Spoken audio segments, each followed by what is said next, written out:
लोग जानते हैं, हम मोडाल्स के बारे में पढ़ रहे हैं। मोडाल्स यानी कि ऑक्सिलरी वर्ब।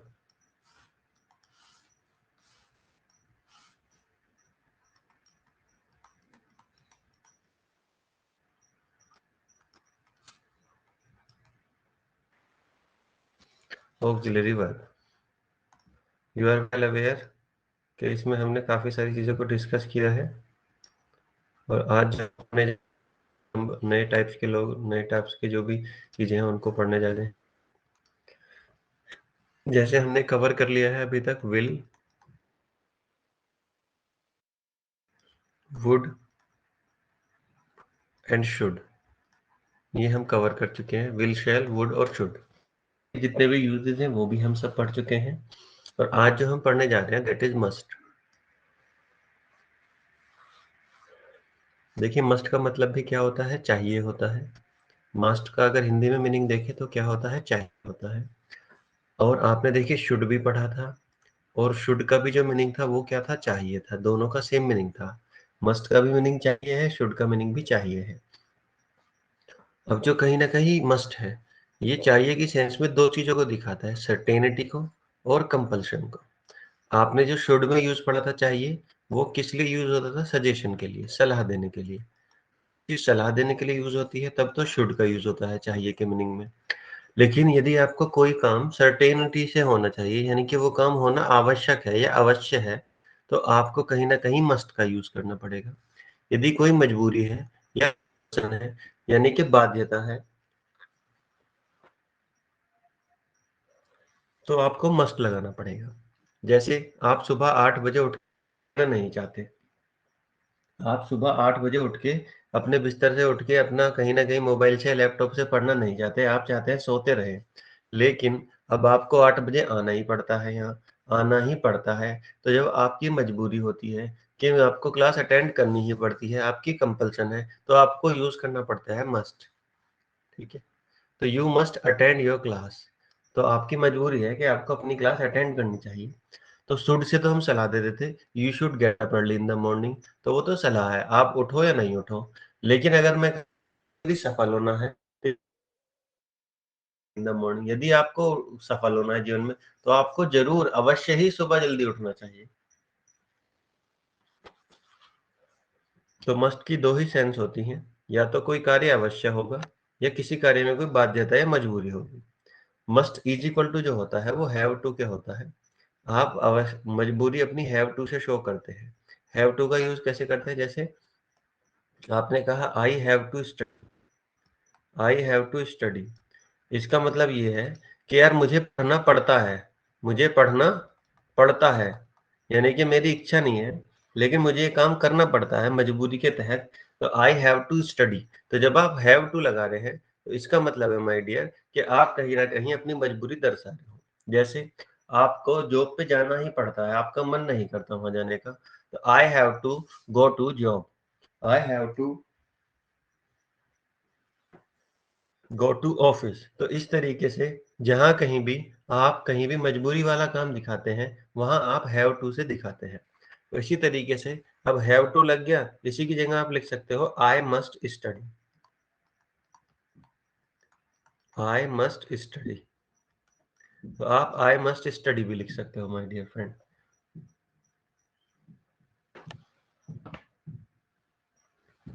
तो इस तरीके से आपको चीजों को ध्यान में रखना होता है। जब भी कोई चीज हो तो उसको आप उसी तरीके से ट्रीट करें।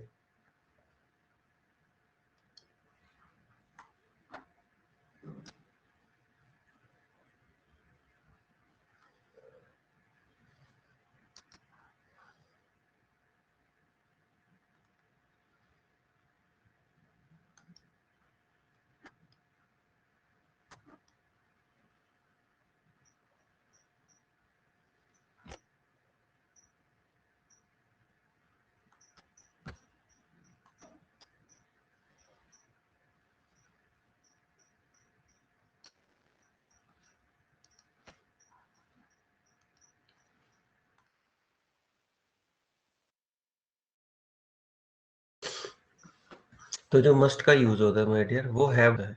मस्ट जो है वो हैव प्रेजेंट में भी यूज होता है।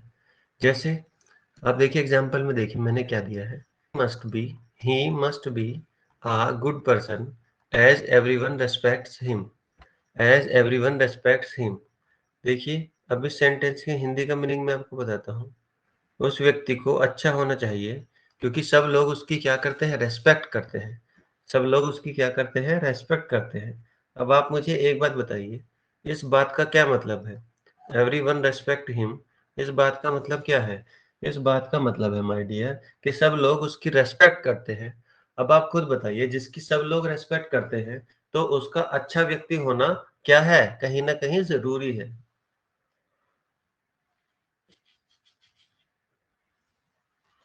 यदि हर व्यक्ति उसकी रेस्पेक्ट करता है, एवरीवन रेस्पेक्ट्स हिम, यदि हर व्यक्ति उसकी रेस्पेक्ट करता है, हर व्यक्ति रेस्पेक्ट कर रहा है, तो निश्चित रूप से वो व्यक्ति एक कैसा व्यक्ति होगा? एक अच्छा व्यक्ति होगा।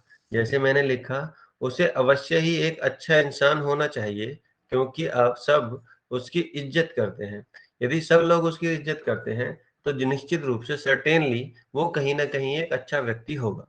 हालाँकि एक्सेप्शंस भी होते हैं कि सब लोग जिसकी रिस्पेक्ट कर रहे हैं, हो सकता है वो खराब हो। तो इसीलिए ये कहते हैं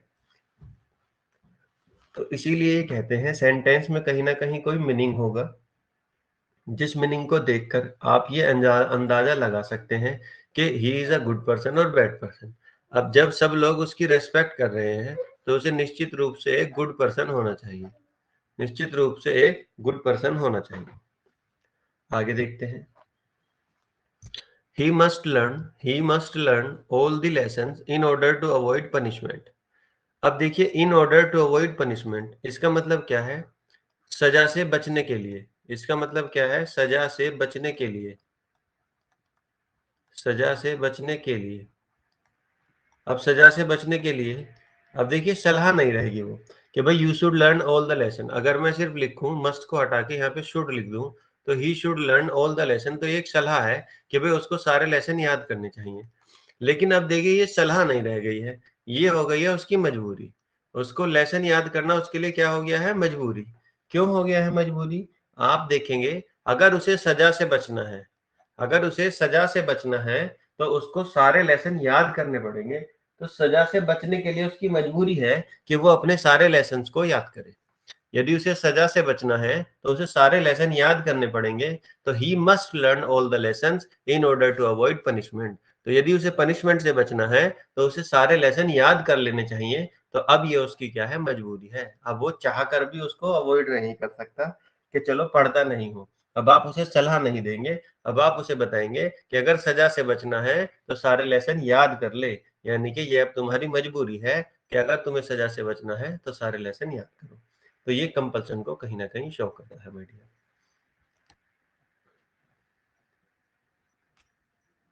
ऐसे ही कल को आप ऐसे भी कर सकते हैं, आप ऐसे भी कर सकते हैं, जैसे you must go to hospital as you are very sick, as you are very sick. तुम्हें हॉस्पिटल ज़रूर जाना चाहिए क्योंकि तुम काफ़ी बीमार लग रहे हो। क्योंकि तुम काफ़ी बीमार लग रहे हो, तो अब सलाह नहीं है, अब तो ये है कि आपको ज़रूर जाना चाहिए। आपको हॉस्पिटल ज़रूर जाना चाहिए क्योंकि आप काफ़ी बीमार लग रहे हो। तो मस्ट वाली फीलिंग यहाँ पर आएगी, you must go to hospital as you are very sick. आप काफ़ी बीमार हो, इसलिए आपको हॉस्पिटल जाना चाहिए। तो आपका मन नहीं है, कोई आपको सलाह नहीं दे रहा। अब आपके लिए मजबूरी है कि आपको जाना पड़ेगा क्योंकि आप काफ़ी बीमार हो। इसी तरीके से देखिए एक नया वर्ड है ये ओट टू। क्या वर्ड है? ओट टू। बहुत ही शानदार वर्ड है ओट टू। और इसका मतलब भी देखिए क्या होता है? चाहिए। इसका मतलब भी क्या होता है? चाहिए। अब शुड का मतलब भी चाहिए, मस्ट का मतलब भी चाहिए और ओट टू का मतलब भी चाहिए। देखिए शुड का तो आपको पता है किसी को सलाह देनी है, तब यूज़ करना है। मस्ट जब कोई मजबूरी हो, ठीक है? और ought to का यूज़ हम कब करते हैं? यूज्ड टू परफॉर्म ड्यूटी और ऑब्लिगेशन। जब आप अपना कोई दायित्व या कर्तव्य निभाने के लिए काम करते हैं और आपको चाहिए की सेंस चाहिए, तो आपको ought to का यूज़ करना चाहिए। जैसे एग्जाम्पल में we ought to follow the rules, we ought to follow the rules. अब यहाँ पर देखिए हमें रूल को फॉलो करना चाहिए, इसके लिए हम यहाँ पे शुड की जगह ought टू को लगाया है। ought टू ये पूरा एक वर्ड है, ought और टू अलग अलग नहीं है, ought टू एक ही है। हमें नियमों का पालन करना चाहिए। देखिए ना तो ये सलाह है, ना ही ये हमारी मजबूरी है, लेकिन क्योंकि हम जिस देश में रहते हैं या जहाँ किसी भी कंट्री में रहते हैं या किसी भी परिवार में रहते हैं, किसी भी समाज में रहते हैं, तो उसके बनाए गए कुछ नियम होते हैं कि जैसे हमें क्या करना चाहिए कि भाई हमको कहीं न कहीं रोड पर अपने साइड में चलना चाहिए, कभी भी अपोजिट साइड से नहीं आना चाहिए, पहली बात। दूसरा, हमें दूसरों को परेशान नहीं करना चाहिए, डिस्टर्ब नहीं करना चाहिए। जो तीसरे के अधिकार हैं और अधिकारों का कहीं न कहीं हमें शोषण नहीं करना चाहिए। तो जो भी नियम बनाए गए हैं उन सबको फॉलो करना हमारी ड्यूटी है, हमारी ऑब्लिगेशन है, हमारा कर्तव्य है या हमारा दायित्व है। तो ड्यूटी का मतलब दायित्व और ऑब्लिगेशन का मतलब कर्तव्य। तो वो हमारा कहीं न कहीं दायित्व है कि हम कहीं न कहीं जो अपनी ड्यूटीज़ हैं उसे फॉलो करें। तो ड्यूटी को और ऑब्लिगेशन को फॉलो करने के लिए हमें कहीं न कहीं यूज़ करना पड़ता है ought to को, क्योंकि वो हमारी किसको शो करता है? कर्तव्य निष्ठा को शो करता है। तो we ought to follow the rules। जब भी कोई नियम कायदे की बात आएगी या सामाजिक बात आएगी, तो आप हमेशा ध्यान रखेंगे, आप ought to का इस्तेमाल करेंगे, must का और should का नहीं। तो हमें नियमों का पालन करना चाहिए, ये हमारा कर्तव्य है। जैसे आप अपने घर में हैं, आपके पेरेंट्स हैं, अब पेरेंट्स हैं, अब आपको कोई सलाह दे, भई तुम्हें अपने माता-पिता की बात माननी चाहिए, तो वो सलाह है। बिल्कुल सलाह है। आपका कहीं न कहीं मजबूरी, आप खुद बताइए, आपकी माता-पिता की रिस्पेक्ट करना आपकी मजबूरी होना चाहिए? आप कहोगे नहीं मजबूरी भी नहीं होना चाहिए। ये आपका कर्तव्य होना चाहिए। क्या होना चाहिए? कर्तव्य कि आप अपने माता-पिता की कहीं न कहीं क्या करें? आप उनकी सम्मान करें। तो हमें अपने माता-पिता की इज़्ज़त करनी चाहिए या सम्मान करना चाहिए माय डियर। तो सम्मान करना चाहिए। तो हमारे अपने पेरेंट्स की बताइए कितना खराब लगेगा यदि हमें कोई सलाह दे कि भई आपको अपने पेरेंट्स की रिस्पेक्ट करनी चाहिए, सलाह दे रहा है वो, तो इसका मतलब आप अपने पेरेंट्स की रिस्पेक्ट नहीं करते, राइट? या वो आपको मजबूरी बना रहा है। आप खुद बताइए कितना खराब लगेगा अगर आप कहें कि यार हमें तो अपने माता-पिता की इज़्ज़त करनी पड़ती है, तो कितना खराब बात है। तो ये कंपल्सन भी नहीं होती। ये एक्चुअली आपकी ऑब्लिगेशन है। ये क्या है? आपका दायित्व है कि we ought to respect our parents. हमारा कर्तव्य है कि हम अपने माता-पिता की रिस्पेक्ट करें। Hopefully you got my point. मैं क्या कहना चाह रहा हूँ। तो इसी से आप समझ गए होंगे कि भई हमें अपने माता-पिता की क्या रिस्पेक्ट करनी चाहिए, वो हमारी ना तो कंपल्सन है, ना ही कहीं न कहीं वो हमारी क्या है, मजबूरी है। तो इन दोनों ही कंडीशन से बाहर जब निकल के हम बात करते हैं, तो we ought to respect our parents.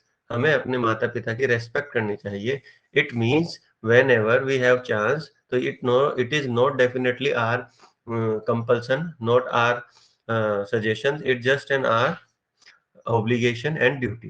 So to fulfill our duty, we must respect our parents, and so that nobody would able to say us that you are not able to respect your parents. So to show those feelings which are here, you must be definitely respect your parents. And to show the duty and obligation, you use the word ought to. There are three words that give the meaning of chahiye. One is should, second is must, and third is ought to. These three words have the same meaning like chahiye, but different perspectives. Should, when you want to give someone suggestion, then use should. When you want to show some completion, so you'd must. And when you want to show your duty or obligation, you must use the word ought to. You must use the word obligation or ought to. These three words should, must, and ought to have different meaning, but all these are used in different perspective and have the same meaning chahiye. So it is up to you what you think. If you think that respecting your parent is an compulsion for you, you must use must. You must use must. If you think respecting your parent is a suggestion, then use should. And if you think it is your duty or obligation, then use ought to. So I think it is clear now that it is your duty to respect your parents, then use ought to, not should, not must. Now next word, अगर हम next word की बात करें, अगर हम next word पे जाएं, then the fourth word come here, that is can. Can का मतलब क्या होता है? सकता। कैन का मतलब क्या होता है? सकता। क्या करता है ये? इट डिनोट्स एबिलिटी और कैपेसिटी, ये योग्यता और क्षमता को दिखाता है। कैन जो है वो किसको दिखाता है? योग्यता को और क्षमता को दिखाता है माय डियर। तो कैन की अगर हम बात करें, कैन क्या है? तो कैन देखेंगे इज इक्वल टू होता है, अभी मैंने एक कुछ दिन पहले एक पेपर भी कराया था सब्जेक्ट वर्ब एग्रीमेंट का, उसमें भी आपको बताया था कि कैन जो होता है वो इज इक्वल टू होता है, इक्वल टू होता है, वो होता है बी एबल टू के, बी एबल टू के, या बी कैपेबल टू के, बी कैपेबल टू के। जो कैन है वो is are am plus able to और capable to. Is are am be क्यों लिखा मैंने? देखिए इज आर एम जो है वो बी की फॉर्म होती है, तो is able to, are able to, am able to हो सकता है, is capable to, are capable to, am capable to हो सकता है, कोई भी कॉम्बिनेशन बन सकता है। ठीक है, यदि आप कैन लगाते हैं तो आप ऑक्सिलरी वर्ब का इस्तेमाल करते हैं, यदि आप इज एबल टू का इस्तेमाल करते हैं तो हेल्पिंग वर्ब का इस्तेमाल करते हैं। तो ध्यान देने वाली बात है, मीनिंग दोनों का सेम है, चाहे आप इज एबल टू लगाएं या कैन लगाएं, बस फर्क ये है कैन लगाएंगे तो वो ऑक्सिलरी वर्ब है, कैन नहीं लगाएंगे तो वो नॉर्मल वर्ब है, हेल्पिंग। जैसे मैंने क्वेश्चन लिखा, आई can solve this question within 2 minutes, मैं इस क्वेश्चन को 2 मिनट में सोल्व कर सकता हूँ। अब सबसे पहले तो ये देखिए कैन का मीनिंग क्या है यहाँ पे। अब देखिए आप इस क्वेश्चन को 2 मिनट में सोल्व कर सकते हैं, तो आप अपनी कहीं ना कहीं यहाँ पर योग्यता बता रहे हैं, या आप कहीं ना कहीं अपनी यहाँ पर क्या बता रहे हैं? क्षमता बता रहे हैं कि मैं इस क्वेश्चन को कितनी देर में सोल्व कर सकता हूँ? विद इन 2 मिनट्स में इसको सोल्व कर सकता हूँ, विद इन 2 मिनट्स में इसको क्या कर सकता हूँ? सोल्व कर सकता हूँ। तो आप कहीं ना कहीं अपनी क्या बता रहे हैं? क्षमता बता रहे हैं कि भाई मेरे अंदर जो योग्यता है वो इस क्वेश्चन को 2 मिनट में सोल्व करने की है। कुछ लोगों में 2 मिनट की होगी, कुछ लोगों में 10 मिनट की होगी, तो सबका अलग अलग टाइम है, अलग अलग तरीके से वो काम कर सकते हैं। तो आपने देखा आई can solve this question within 2 minutes, तो 2 मिनट्स में आप इसको सोल्व कर सकते हैं, ये आपकी योग्यता है। और योग्यता को शो करने के लिए ही आप किसका इस्तेमाल करते हैं? कैन का। अब देखिए मैंने यहाँ पर लिखा I am able to, can को हटा के, इस कैन वाले शब्द को हटा के मैंने यहाँ पर क्या लिखा है? Am able to. बाकी देखिए पूरा क्वेश्चन सेम का सेम है, उसमें कोई अंतर नहीं है। तो आप देखें कैन इज इक्वल टू किसके है? एम एबल टू की।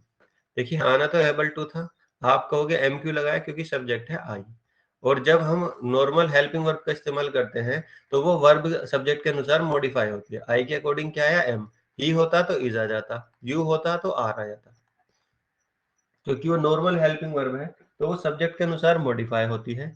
जबकि माय डियर अगर कोई ऑक्सिलरी वर्ब है तो वो सब्जेक्ट के अनुसार मॉडिफाई नहीं होती, आई हो, ही हो, यू हो, सबके साथ ही क्या रहता है माय डियर? कैन रहता है।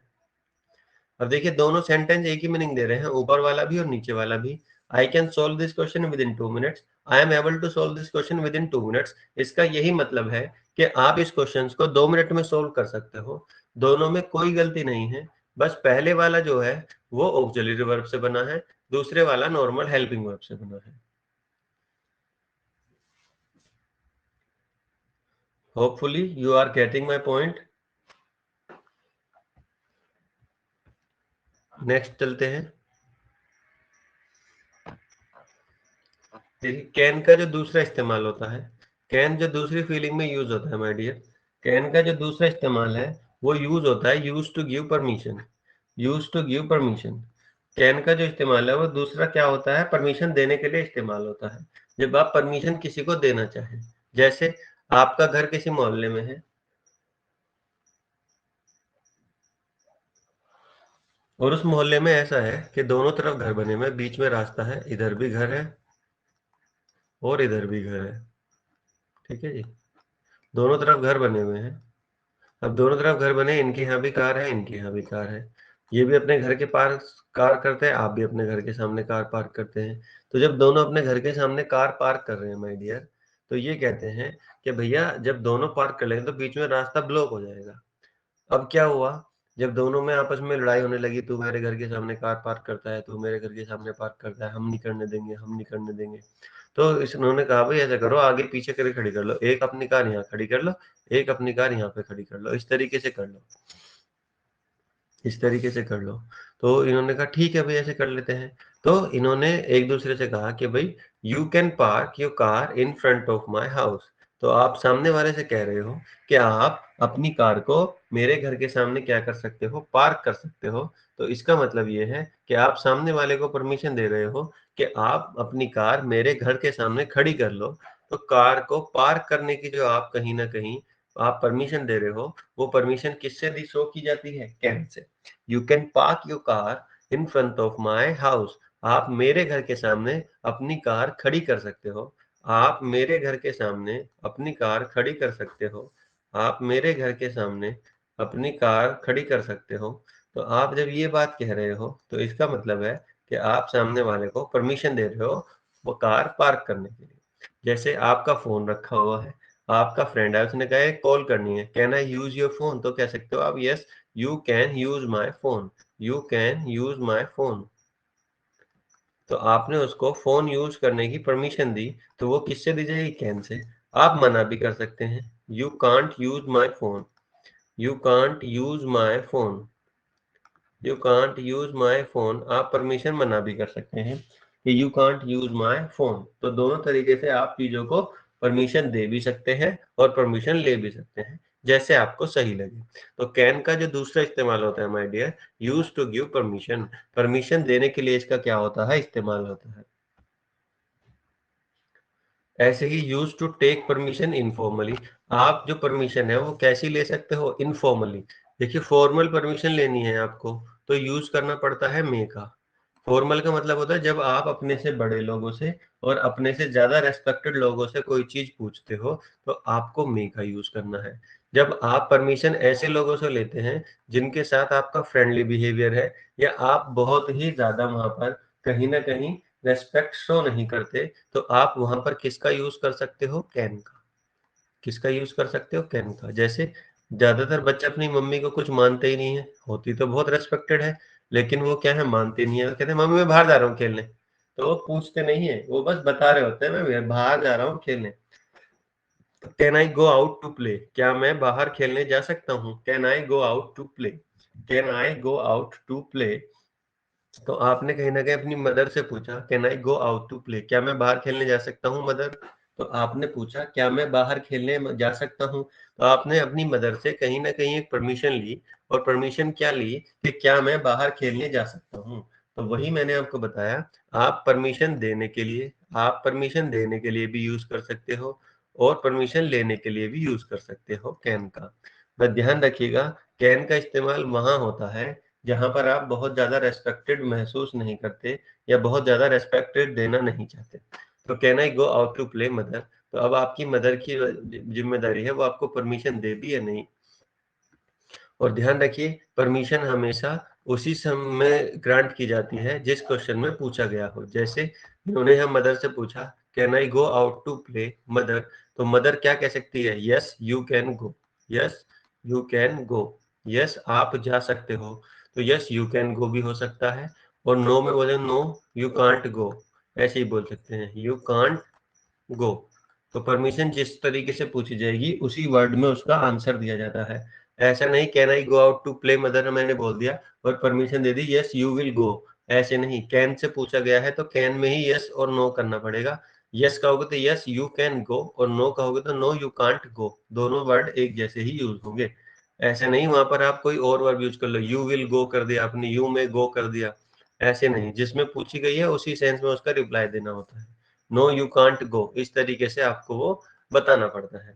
तो आप चाहे परमिशन लें या परमिशन दें, जैसे you can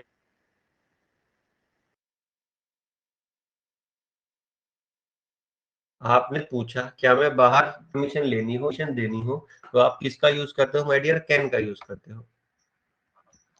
permission usually granted in the same tense in which question is put up. जिस टेंस में क्वेश्चन पूछा गया है, परमिशन जनरली उसी टेंस में ग्रांट की जाती है। जैसे मैंने यहाँ पे देखिए एग्जांपल दिया, will you go to Delhi with me? क्या आप मेरे साथ दिल्ली जाओगे?